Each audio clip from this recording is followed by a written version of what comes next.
bekal terbaik itu adalah takwa kepada Allah Subhanahu wa taala. Dan sudah sering kali saya sebutkan, orang itu tidak akan bisa menjadi bertakwa kecuali dengan ilmu, ya. Orang bodoh, ya, orang tidak punya ilmu agama ini saya maksud, tidak akan menjadi orang yang bertakwa. Kenapa? Lah kalau sholat nggak ngerti caranya, puasa juga angger menahan lapar dan dahaga, tidak tahu kapan berbuka kapan sahur, begitu kan, tidak tahu mana perkara-perkara yang batalkan. Oleh karenanya kita harus ngaji, pahami, dengerin, benar-benar hayati dan seterusnya. Kalau ada yang kurang jelas, kurang paham, nanti di akhir kajian ditanyakan seperti itu.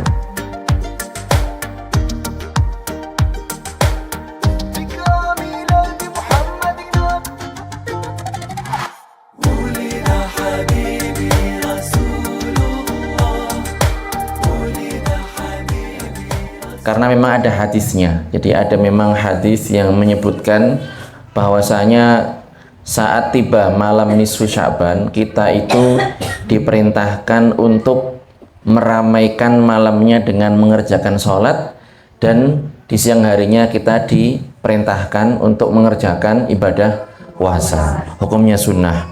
Dalam hadis yang diriwayatkan oleh Ibnu Majah, Rasulullah Shallallahu Alaihi Wasallam bersabda, "Idza kanat lailatun nisfi min Sya'ban, faqumu lailaha wa sumu naharaha." Jadi jika tiba malam pertengahan bulan Sya'ban, maka hidupkanlah malamnya dengan sholat dan berpuasalah pada siang harinya. Nisf itu artinya separuh, ya. Pertengahan, nisfu Sya'ban berarti pertengahan bulan Sya'ban. Nah, ini perintahnya seperti itu para jemaah.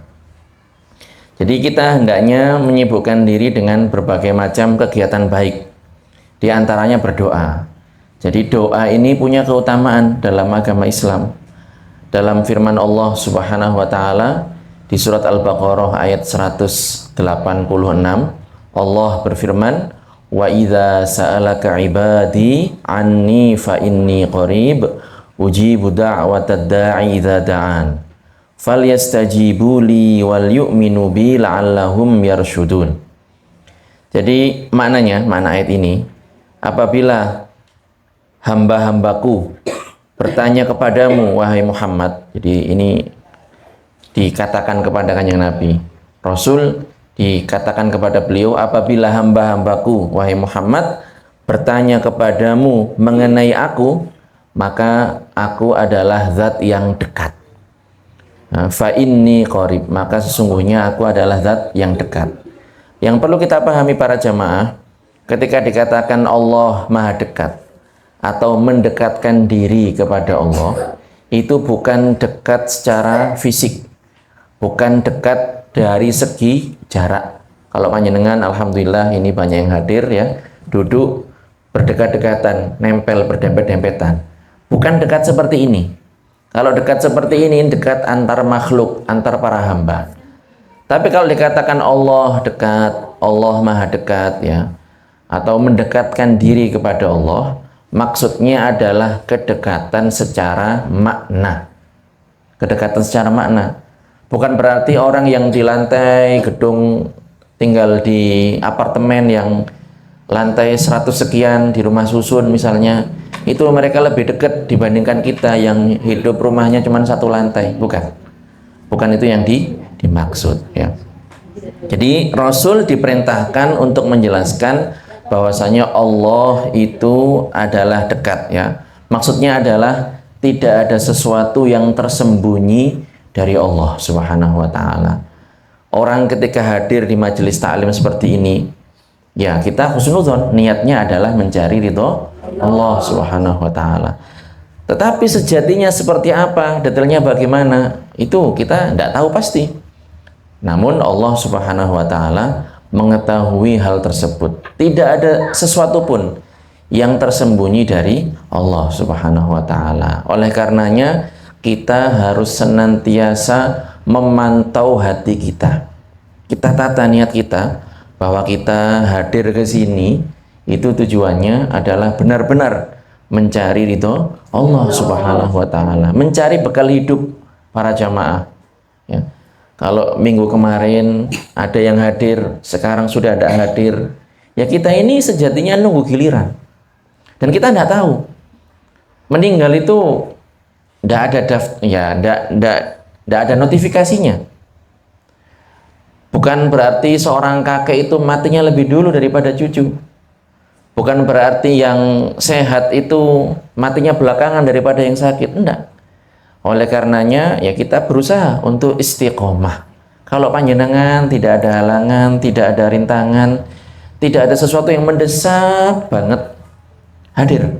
Ya, insya Allah kita dengan keberkahan majelis ilmu kita, ya, kita diberikan keberkahan hidup, diberikan ketenangan hidup. Walaupun musibah datang, bencana bertubi-tubi, cobaan tidak henti-henti, tapi karena kita ini senantiasa mendapatkan asupan rohani, kita menjadi orang yang kuat, menjadi orang yang tegar, menjadi orang yang sabar, bisa melewati dan melintasi halang rintang cobaan hidup tersebut.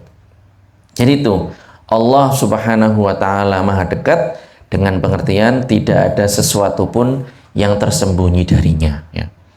Ujibu da'watad da'i idza da'an. Jadi Allah itu mengabulkan permohonan orang yang berdoa jika dia berdoa kepadanya. Oleh karenanya kalau kita punya hajat, kita doa kepada Allah. Pengen kaya? Boleh, minta doa supaya kaya. Pengen panjang umur? Boleh. Ya. Pengen dapat jodoh? Boleh. Pengen dapat jodoh lagi? Juga boleh, para jamaah. Ini kita bilang boleh ya. Nah, seperti itu. Pengen hal-hal yang sifatnya duniawi? Boleh. Boleh begitu.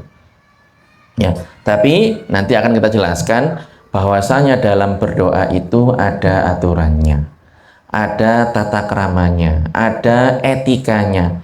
Tidak asal doa, karena ternyata para jamaah ada doa-doa yang terlarang, doa-doa yang tidak boleh diucapkan. Bagaimana itu ya? Nanti kalau sudah sampai sebentar lagi. Ya. Jadi intinya adalah Allah itu mengabulkan permohonan doa.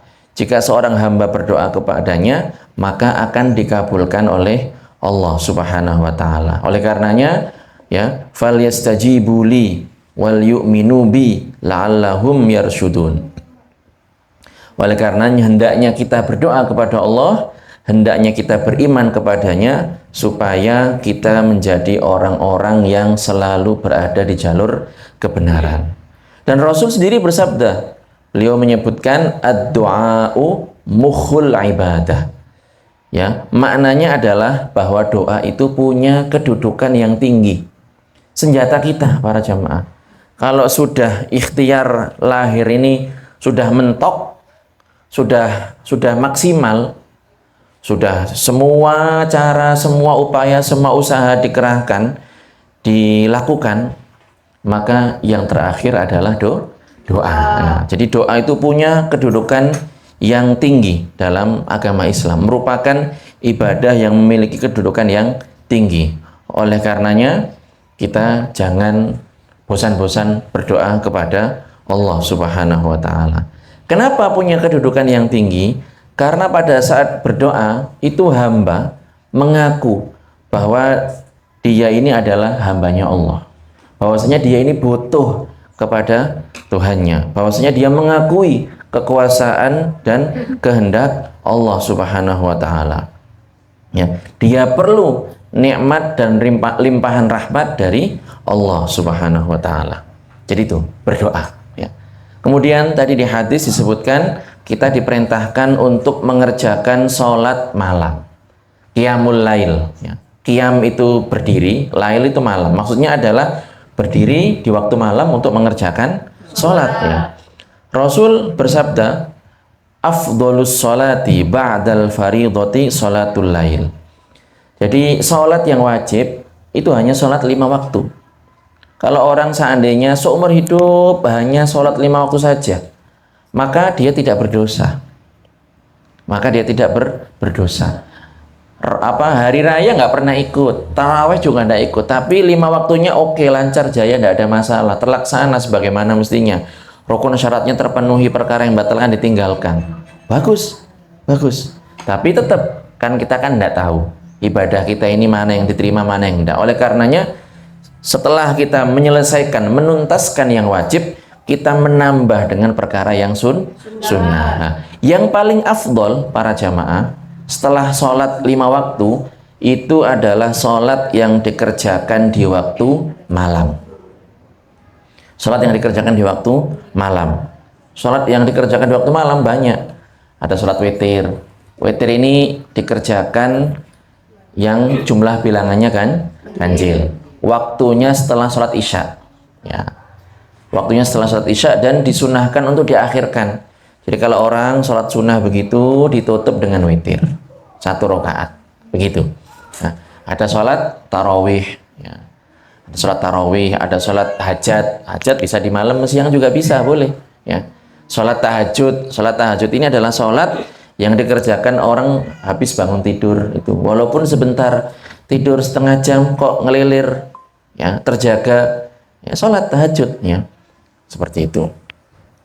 Jadi ini sholat yang paling utama setelah sholat 5 waktu itu adalah sholat malam. Hadis ini diriwayatkan oleh Imam Muslim. Ya. Di Rasulullah Shallallahu Alaihi Wasallam ya memerintahkan kita untuk menghidupkan malam itu dengan berbagai kebaikan, dengan sholat tadi sudah, doa, berzikir. Zikir itu tidak harus pakai mukena, panjenengan yang perempuan pakai mukena, kemudian gelar sajadah, duduk menghadap kiblat, tidak harus seperti itu para jamaah. Panjenengan sambil tidur santai begitu, muter tasbih, atau kalau nggak gitu ini di ruas-ruas jari juga bisa, atau kalau nggak gitu beli account itu, alat penghitung, itu juga bisa. Atau nggak usah itu, pokoknya bunyi sebanyak-banyaknya, terserah. Yang penting bacaannya benar. Rabbighfirli, Rabbighfirli, Rabbighfirli, atau Rabbighfirli walil mu'minina wal mu'minat, atau subhanallah. Panjang pendeknya diperhatikan. Allahu akbar, la haula wala quwata illa billah.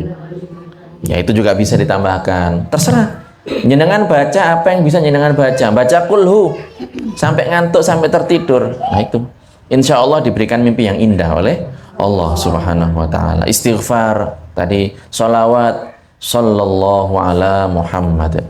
Panjang pendek perhatikan, atau apa,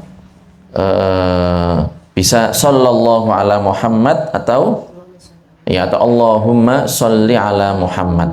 Pokoknya panjangnya harus benar itu. Jangan tapi nggak jelas apa yang dibaca, itu percuma itu kalau seperti itu. Atau baca Al-Qur'an, baca kulhu, baca ayat kursi, baca an-nas, baca apa, al-alaq, al-falaq, terserah yang panjenengan baca, itu yang jenengan hafal, itu diupayakan. Lah, terkait malam nisfu Sya'ban, ini apa saja ibadahnya tadi? Sudah ya kita sebutkan, sholat ya. Sholat, zikir, membaca Al-Quran, kalau memang perlu i'tikaf di masjid, jadi masuk masjid, sholat 2 rakaat, tahiyatul masjid, kemudian terserah jenengan, mau duduk, mau nggak ngapa-ngapain, cuma duduk tok, itu sudah, niat i'tikaf itu. Lebih utama kalau memang disertai dengan baca Al-Quran, baca zikir ya. Seandainya gelipahan begitu, tidur-tiduran di dalam masjid, itu juga termasuk i'tikaf begitu. Itu bisa itu. Ya. Kemudian yang perlu diperhatikan adalah bahwasanya tujuan kita melaksanakan yang tadi telah kita sebutkan ini adalah supaya kita ini digolongkan menjadi hamba yang bertakwa kepada Allah Subhanahu wa ta'ala. Jadi orang itu kalau istiqomah ibadahnya, ngajinya dan seterusnya, ini indikasi, alamat. Kita ini kan tidak tahu mati bagaimana dan seterusnya, tapi ada indikasi kalau orang ya rajin ngaji, rajin ibadah, rajin ikut pengajian, rajin ikut kegiatan-kegiatan yang positif, ya insya Allah, kita bilang insya Allah ya, mudah-mudahan orang ini mati dalam kondisi yang baik ya. Ini merupakan salah satu bentuk kita, upaya kita untuk meraih ketakwaan kepada Allah Subhanahu wa ta'ala. Ayatnya jelas. Allah Subhanahu wa taala berfirman, "Ya ayyuhalladzina amanu taqullah haqqa tuqatih wa la tamutunna illa wa antum muslimun." Kita di sini diperintahkan untuk benar-benar bertakwa kepada Allah Subhanahu wa taala. Takwa itu melaksanakan semua perintah, kewajiban yang wajib-wajib kita laksanakan dan meninggalkan yang haram. Oleh karenanya orang harus tahu mana yang wajib, mana yang haram. Lah ini para jamaah caranya dengan ngaji. Orang harus tahu ketika melaksanakan yang wajib itu caranya, ketentuannya, tuntunannya seperti apa, bagaimana. Kalau hanya sekedar ikut rame-rame, pengajian rame-rame, ikut tok, sekedar ikut tok, tidak dipahami, tidak dihayati, tidak direnungi sebagaimana mestinya, lah terus pulang-pulang tidak ngerti apa-apa, zong. Ini tidak ada gunanya ini. Kita tidak pengen seperti itu. Kita pengen kita ngaji itu ada efek positifnya. Oh, jadi tambah paham ilmu agama. Oh, ngerti ini boleh, ini tidak boleh, ini sunnah, ini makruh. Itu yang ingin kita capai. Jadi bukan sekedarnya dengan kumpul, wis pokoknya kumpul, makan-makan, enggak. Bukan itu tujuan yang ingin kita capai. Tapi panjenengan paham, kemudian panjenengan praktekkan dalam kehidupan sehari-hari. Lebih-lebih kalau emang bisa, itu nyenengkan, sampaikan kepada keluarga panjenengan. Suaminya, misalnya, ini saya masih belum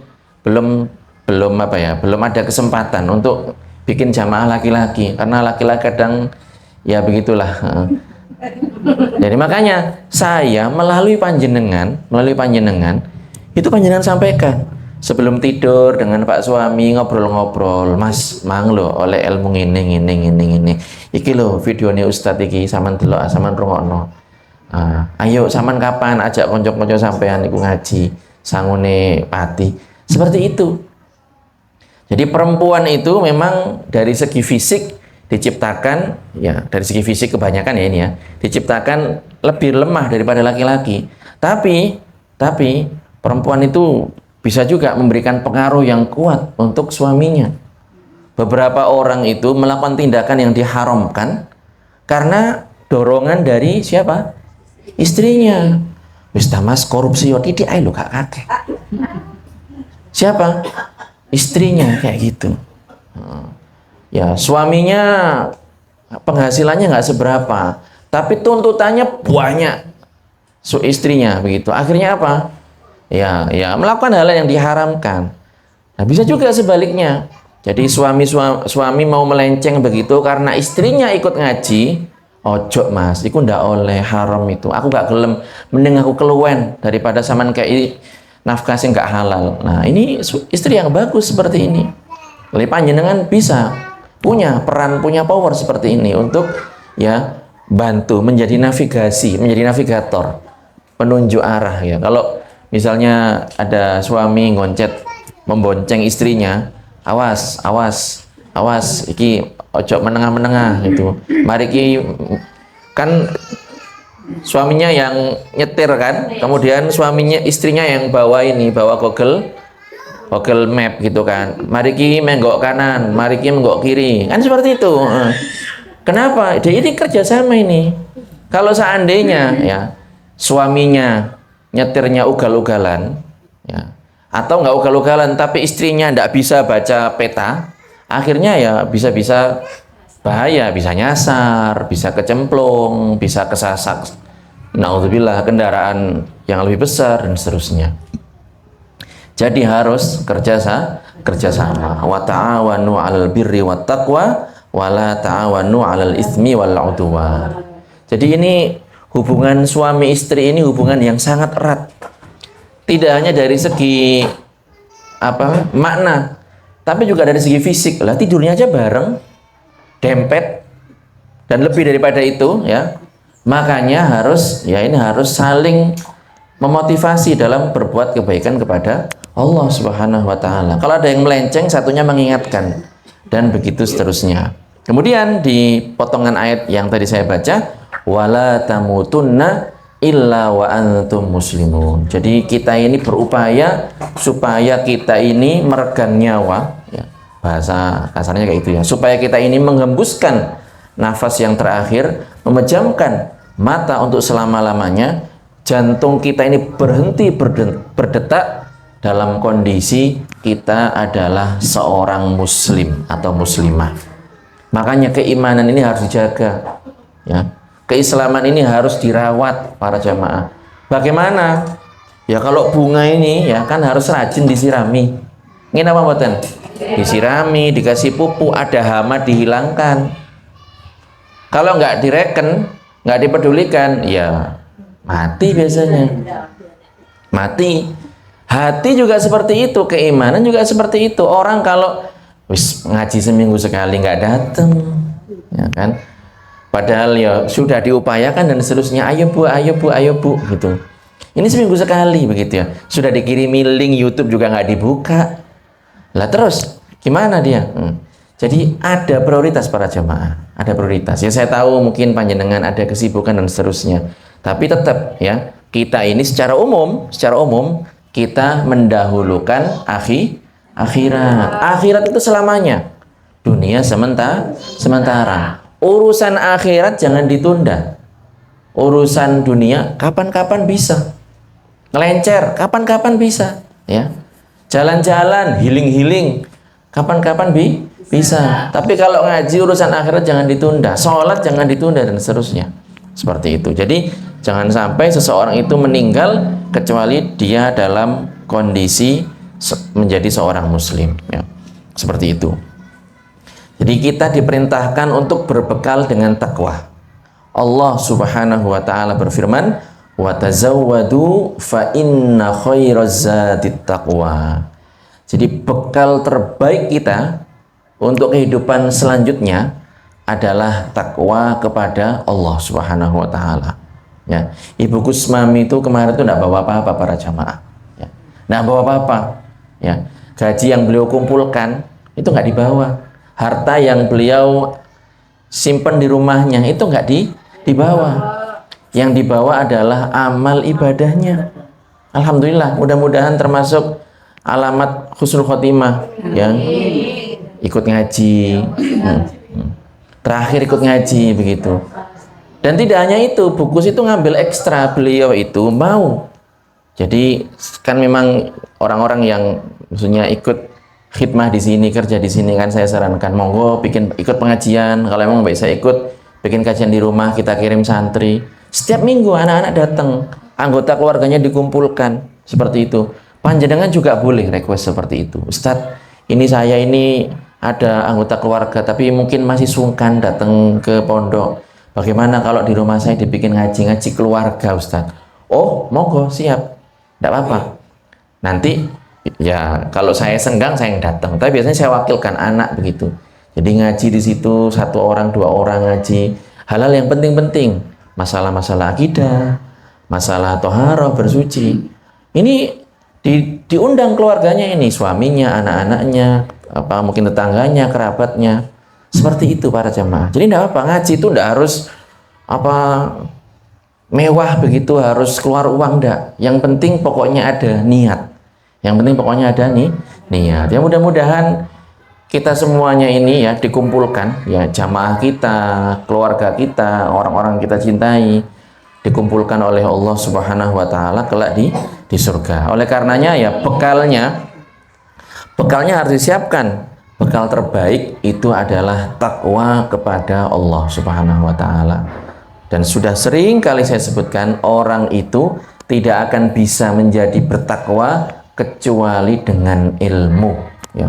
Orang bodoh, ya, orang tidak punya ilmu agama ini saya maksud, tidak akan menjadi orang yang bertakwa. Kenapa? Lah kalau sholat nggak ngerti caranya, puasa juga anggar menahan lapar dan dahaga, tidak tahu kapan berbuka kapan sahur, begitu kan, tidak tahu mana perkara-perkara yang batalkan. Oleh karenanya kita harus ngaji, pahami, dengerin, benar-benar hayati dan seterusnya. Kalau ada yang kurang jelas, kurang paham, nanti di akhir kajian ditanyakan. Seperti itu. Jadi itu bekal terbaik adalah takwa kepada Allah Subhanahu wa taala. Kemudian para jamaah ya, kembali ke pembahasan mengenai nisfu Sya'ban ya. Ini ada beberapa hal yang salah kaprah di kalangan masyarakat kita yang perlu diluruskan ya. Jadi beredar beberapa info-info yang tidak sesuai dalam permasalahan agama. Jadi hoax itu tidak hanya dalam urusan duniawi, dalam urusan agama juga ada. Orang-orang yang menyebarkan hadis palsu, penjelasan permasalahan yang keliru itu juga ada. Nah, di sini saya sebutkan ada beberapa hadis palsu yang ini tidak boleh diyakini bahwa Rasul mengatakan hadis tersebut. Jadi hadis palsu berarti dia bukan hadis. Ya, berarti pernyataan itu bukan hadis, hadis palsu ya. Emas palsu berarti kan bukan emas begitu. Nah, itu. Ini apa di antara hadis palsu tersebut? Hadis yang berbunyi seperti ini: Rajab syahrullah wa Sya'banu syahri wa Ramadhanu syahru ummati. Ini bukan hadis ini. Maknanya begini, ini bukan hadis ya. Katanya Rajab itu bulannya Allah, kalau Sya'ban itu bulannya Nabi, bulanku katanya. Kemudian kalau Ramadan itu bulan umatku. Ini tidak benar. Tidak benar. Jadi panjenengan kalau dapat broadcast, dapat siaran begitu, jangan asal di-share aja. Ngerti ya? Share ngerti Ibu ya? Ya, dibagikan, dipasang di status atau di-share di grup. Enggak. Pastikan dulu. Jangan sampai kita ini menjadi bagian orang-orang yang menyebarkan berita tidak benar. Begitu. Ya, jangan sampai orang itu menyebutkan sesuatu yang tidak dikatakan oleh Kanjeng Nabi dan mengatakan Nabi bilang seperti itu. Rasul mengatakan, man kadzaba alayya muta'ammidan falyatabawwa maq'adahu minan nar. Siapapun orangnya yang berdusta atas namaku, kata Rasulullah, falyatabawwa maq'adahu minan nar. Hendaknya dia menyiapkan tempatnya di neraka. Oh, serem ini para jemaah. Maksudnya apa berdusta atas namaku? Jadi menyebutkan hadis, mengatakan Rasul bersabda padahal Rasul nggak bersabda tentang hal tersebut. Ini namanya berdusta atas nama baginda Rasulullah Shallallahu Alaihi Wasallam. Kemudian nggak benar juga yang disebutkan Rajab syahrul istighfar wa Sya'ban syahrus sholati 'alan nabi wa Ramadhanu syahrul Quran. Ini juga nggak benar. Ya, Rajab katanya, Rajab ini bulan istighfar. Kalau Sya'ban ini bulan sholawat kepada Kanjeng Nabi. Kalau Ramadan ini bulan Al-Quran. Lah, ini juga tidak benar ya. Ya. Jadi orang kalau memotivasi, mengajak-ngajak untuk berbuat baik, monggo silahkan. Silahkan memotivasi orang untuk beristighfar, silahkan. Memotivasi orang, ngajak-ngajak, memotivasi itu apa ya? Menyemangati. Ya, kalau nggak tahu motivasi, menyemangati orang untuk bersolawat kepada Kanjeng Nabi, tolong biar nggak rame-rame ya. Menyemangati orang untuk bersolawat kepada Kanjeng Nabi atau menyemangati orang untuk membaca Al-Quran, silahkan, baik, bagus, terpuji ya, mendapatkan pahala dari Allah Subhanahu Wa Taala. Tetapi jangan menggunakan hadis palsu. Qala Rasulullah, Rasul bersabda, Rasul dawuh, padahal Rasul nggak pernah bilang kayak gitu. Jangan, nggak boleh. Ini kata Rasul, siapkan tempatnya di neraka. Nah, bagaimana seharusnya? Ya, cari hadis yang memang benar-benar dikatakan, disampaikan oleh baginda Rasulullah Shallallahu Alaihi Wasallam. Seperti itu, jangan dibikin-bikin. Barang siapa membaca Yasin, maka dia akan mendapatkan ini dan itu. Jangan, tidak boleh. Membaca Yasin bagus, diperintahkan memang, tapi jangan bikin-bikin hadis, tidak boleh. Tujuan baik, tapi dengan cara yang keliru itu tidak ada gunanya para jamaah. Orang kan tujuannya baik kan itu kan, biar orang itu semangat ngaji, semangat baca Al-Quran, semangat istighfar, semangat sholawat. Tapi kalau menggunakan hadis palsu tidak boleh. Makanya harus dipastikan terlebih dahulu. Jadi begitu ya. Adapun kalau baca Yasin itu boleh ya. Tapi terkait hadisnya nanti insya Allah saya carikan. Tapi boleh di malam nisfu Sya'ban, boleh di malam Jumat boleh, di setiap hari baca Yasin boleh, ya, seperti itu. Puasa, kalau puasa ya tadi disebutkan bahwasanya di siangnya itu perintah Rasulullah Shallallahu Alaihi Wasallam. Jadi dalam Islam itu hitungan hari itu malam dulu, nggih, malam dulu baru siang. Pergantian hari itu maghrib. Pergantian hari itu maghrib. Jadi maghrib nanti itu malam, makanya kita bilangnya malam. Kalau sekarang ini hari apa ini? Selasa. Nanti malam Rebo. Itu memang kayak gitu, bener itu. Jadi perhitungannya seperti itu.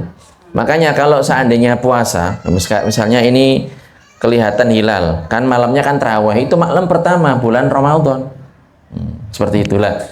Nisfu Sya'ban, pertengahan Sya'ban, berarti puasa dulu, puasa.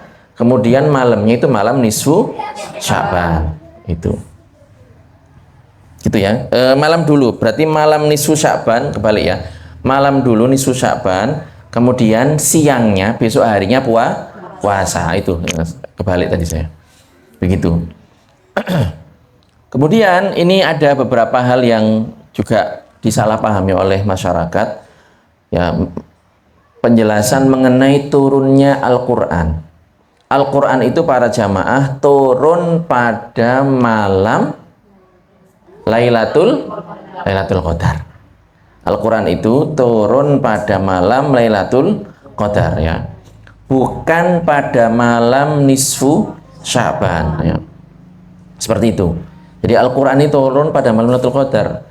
Dan Lailatul Qadar ini kapan? Pada bulan Ramadan, bulan puasa. Kapan tepatnya? Disembunyikan oleh Allah Subhanahu wa taala. Bisa tanggal 1, bisa tanggal 2, bisa tanggal 17, bisa di atas tanggal 20, disembunyikan oleh Allah Subhanahu wa taala. Dan malam Lailatul Qadar inilah yang dimaksud di dalam surat Al-Furqan, fiha yufraqu kullu amrin hakim.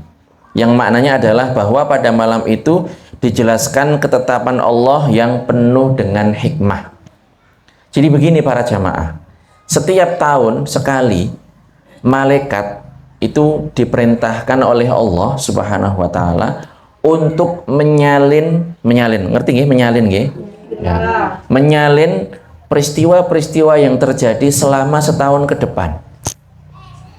Jadi tahun ke depan ini apa aja yang terjadi? Kematian, kelahiran, orang menjadi kaya, orang menjadi miskin, orang sehat, orang sakit. Segala peristiwa setahun ke depan itu disalin oleh malaikat, dicatat oleh malaikat. Seperti itu. Nah, itu terjadi pada malam Lailatul Qadar. Bukan malam nisfu Sya'ban. Bukan pada malam nisfu Sya'ban. Nah, cuman sebagian orang memahami, dan pemahaman ini tidak benar, itu terjadi pada malam nisfu Sya'ban. Makanya mereka berdoa dengan doa-doa tertentu yang beberapa doa itu sihotnya atau redaksinya perlu diluruskan. Nah, ini akan kita sebutkan. Saya jelaskan dulu. Jadi yang benar, malaikat itu mencatat kembali, menyalin kembali peristiwa-peristiwa yang terjadi selama setahun ke depan itu pada malam Lailatul Qadar ya, bukan malam nisfu Sya'ban.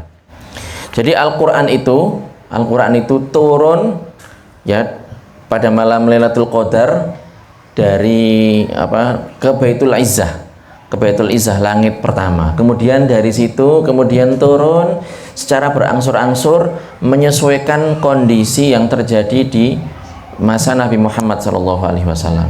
Jadi turunnya itu berangsur-angsur.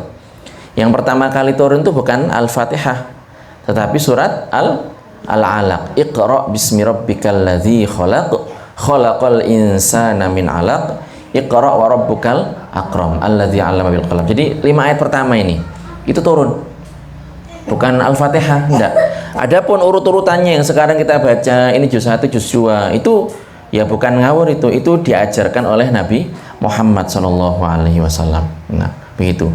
Ayat yang lain menyebutkan inna anzalnahu fi lailatul qadar. Jadi kami menurunkan Al-Qur'an pada malam Lailatul Qadar, malam yang penuh dengan kemuliaan, malam yang penuh berkah. Begitu. Lah, oleh karenanya ketika seseorang berdoa itu jangan sampai berdoa minta supaya Allah mengubah takdirnya para jamaah. Tidak boleh. Allah subhanahu wa ta'ala itu maha suci dari kekurangan. Allah itu maha suci dari aib, ya. Allah itu maha suci dari segala hal yang tidak layak baginya. Jadi tidak boleh, ya Allah, orang berdoa dengan doa seperti ini umpamanya. Ya Allah, kalau Engkau menghendaki aku seperti ini, maka ubahlah, jadikanlah aku seperti ini. Tidak boleh doa seperti itu. Tidak boleh. Karena apa? Karena kehendak Allah itu tidak akan berubah, ya. Masya Allahu kan wa ma lam yasha lam yakun. Apa yang dikehendaki Allah pasti akan terjadi, dan apa yang tidak dikehendaki Allah tidak akan terjadi. Apa yang kita kehendaki itu menyesuaikan dengan kehendak Allah. Kalau Allah berkehendak pasti terjadi. Kalau Allah tidak berkehendak pasti tidak akan terjadi. Orang misalnya perutnya lapar malam-malam, pengen banget nasi goreng, biasanya itu di mana-mana banyak nasi goreng. Lah kok dilalah malam itu nggak ada yang jualan itu loh. Nah itu kenapa? Karena dia tidak dikehendaki Allah makan nasi goreng. Seperti itu. Mendung, udah hitam begitu kan, gelap kayak mau malam begitu. Wah iki jate udan niki. Ternyata tidak hujan. Berarti memang tidak dikehendaki Allah Subhanahu wa taala.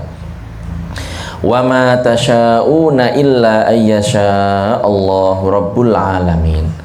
Ya, apa yang ya kalian kehendaki itu tidak akan terjadi kecuali dikehendaki oleh Allah Subhanahu wa taala. Makanya kita itu ketika ada sesuatu rencana dan seterusnya, kita mengatakan insya Allah. Seperti itu. Ini untuk sesuatu yang akan terjadi. Akan kita lakukan, akan kita rencanakan, seperti itu. Jadi tidak boleh minta supaya Allah mengubah kehendaknya, tidak boleh, ya. Karena Allah Subhanahu wa taala itu maha suci dari perubahan. Yang sudah ditentukan Allah pada azal pasti akan terjadi, tidak akan berubah. Nah di sini ada penjelasan mengenai qadha, Ustadz. Itu qadha itu kan ada dua, qadha mubrom dengan qadha mu'allaq. Ini bagaimana penjelasannya? Jadi tadi sudah saya sebutkan. Jadi pada malam Lailatul Qadar, malaikat menyalin kejadian-kejadian selama setahun ke depan. Orang meninggal, orang anak-anak dilahirkan, orang jadi kaya, orang jadi miskin, orang naik haji, orang nggak naik haji, itu semuanya disalin oleh malaikat. Beberapa catatan para jamaah, beberapa catatan itu tertulis seperti ini. Fulan kalau sedekah umurnya, misalnya ini ya, fulan kalau sedekah atau fulan kalau silaturahim umurnya 80 tahun. Fulan kalau nggak silaturahim, kalau nggak bersedekah umurnya 60 tahun. Catatannya seperti itu, tulisannya seperti itu. Tapi tidak tahu mana yang terjadi, tidak tahu. Malaikat tidak ngerti. Dan di catatan nggak dijelaskan. Tapi sudah ditentukan oleh Allah, dan Allah mengetahui mana yang bakal terjadi. Paham ya para jamaah? Jadi di catatan malaikat dari Allah al-Mahfud itu ada yang bentuknya, formatnya itu seperti itu. Jadi ibu fulanah ini kalau sedekah atau silaturahim meninggal usianya 80 tahun. Kalau nggak seperti itu maka meninggal usianya 60 tahun, seperti itu. Nah, malaikat nggak ngerti, nggak tahu. Tapi Allah Subhanahu wa taala Maha mengetahui dan Allah sudah menentukan. Nah, catatan yang seperti ini disebut dengan qadha mu'allaq. Ya. Qadha mu'allaq. Jadi ada ketentuan, digantungkan dengan amalan hamba. Cuman sudah ditentukan mana hamba ini nanti akan mengerjakan apa tidak. Mana yang terjadi itu sudah ditentukan dan sudah diketahui oleh Allah Subhanahu wa taala. Jadi apakah dia nanti bersedekah, apakah dia nanti silaturahim ataupun tidak, itu sudah ditentukan oleh Allah Subhanahu wa taala. Yang seperti ini disebut dengan qadha mu'allaq. Nah, yang satunya lagi namanya qadha mubrom. Qadha mubrom itu sudah, berarti nggak pakai seperti itu. Formatnya bukan seperti itu. Fulan meninggal usia 70 tahun, titik. Itu namanya qadha mubrom. Sudah pasti, semuanya sudah pasti gitu. Cuman tidak ada digantungkan kayak tadi. Catatannya itu tidak ada nggak ada taklik, nggak ada gantungan kayak tadi begitu. Seperti itu. Oleh karenanya dari sini kita paham bahwasanya kita itu tidak boleh meyakini ya Allah takdirnya berubah atau mengistilahkan atau mengatakan mengubah takdir. Enggak, takdir sudah pasti, tidak bisa berubah. Orang itu kalau sudah ditentukan matinya sekian usianya, ya pasti akan mati dalam usia tersebut ya, tidak akan mundur, tidak akan maju. Kalau dia rezekinya segitu, ya sudah, tidak akan berkurang, tidak akan bertambah ya. Seperti itu. Jadi itu para jamaah. Jadi takdir itu tidak akan berubah. Tidak dengan doa orang yang berdoa, tidak dengan sedekah orang yang bersedekah, tidak dengan silaturahim orang yang mengerjakan silaturahim.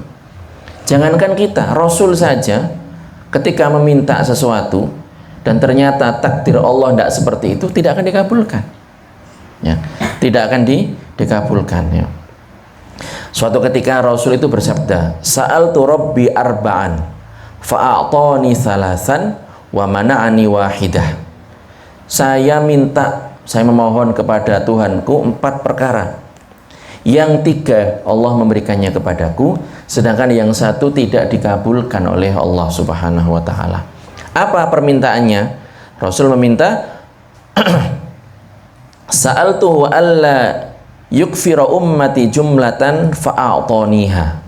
Yang pertama adalah Rasul minta supaya umatnya ini tidak kafir secara total. Jadi artinya apa? Umat Rasulullah ini pasti ada dari mereka ini yang beriman. Itu tidak akan kafir total, itu tidak akan dikabulkan oleh Allah Subhanahu wa taala. Permintaan yang kedua, wa sa'altuhu alla yuhlikahum bima ahlaka bihil umam qablahum fa'a'taniha. Aku minta kepada Allah supaya tidak menghancurkan umatku dengan azab yang Allah Subhanahu wa taala menghancurkan umat-umat terdahulu. Jadi kalau ada bencana itu enggak kena semuanya. Kalau umat-umat terdahulu kan kena semuanya kan? Kena semuanya. Nabi Nuh kena semuanya itu, kecuali beberapa orang yang memang naik kapal gitu. Kaumnya Nabi Lot kena semuanya, kecuali orang-orang yang sudah diajak oleh beliau untuk menghindar dari musibah. Kalau kita enggak. Oleh karenanya para jamaah, musibah yang terjadi ini hendaknya menjadi pembelajaran buat kita. Itu yang kedua, dikabulkan oleh Allah. Jadi umat Nabi Muhammad ini tidak akan kena musibah secara total. Yang ketiga, wasa'altuhu alla yudhiru alaihim aduwan min ghairihim faistasilahum fa'a'taniha. Rasul itu minta supaya musuh dari umat Islam ini tidak akan ada yang bisa menghancurkan total umatnya Nabi Muhammad SAW, dan dikabulkan. Jadi kalau seandainya ada musuh Islam gitu menghancurkan umat Islam, pasti tidak akan mati semua umat Islam ini, ada yang masih hidup. Ya, Palestina dibombardir kayak gitu ya, sampai sekarang buktinya masih bertahan. Nah, itu permintaan yang ketiga, tidak akan ada orang-orang kafir yang membinasakan total umat Islam. Yang terakhir, wasa'altuhu alla yaj'ala ba'sahum bainahum famana'aniha. Jadi Allah yang keempat, Rasul itu minta sebentar. Ya. Yang keempat ya, Rasul itu minta supaya tidak terjadi keributan ya dan peperangan di antara umatnya. Lah ini tidak dikabulkan oleh Allah Subhanahu wa taala. Makanya memang ya sunatullah kayak gitu. Umat Islam rame, ribut dan seterusnya. Mereka bertikai, berseteru. Ini sejak zaman setelah Rasulullah.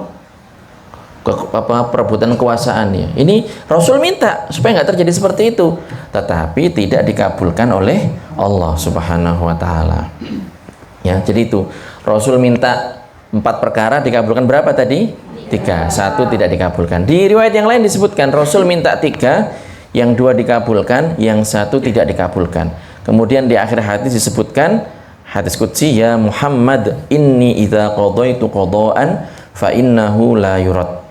Wahai Muhammad, ya, jika aku menetapkan sebuah ketetapan, maka itu tidak akan berubah atau tertolak. Artinya apa para jamaah? Kehendak Allah, takdir Allah tidak akan berubah.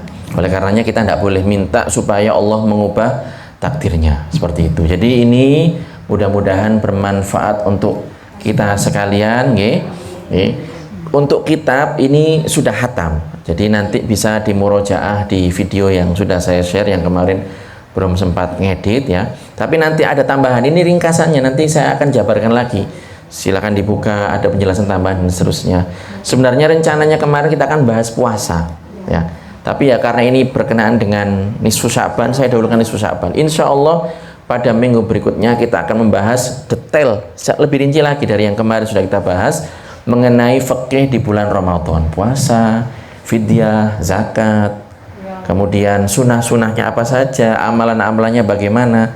Insya Allah akan kita bahas pada minggu berikutnya. Wallahu subhanahu wa ta'ala alam wa ahkam. Monggo kalau ada yang mau ditanyakan silahkan. Ayo ke Syama, pondok penuh berkah, belajar ilmu agama, hidup jadi lebih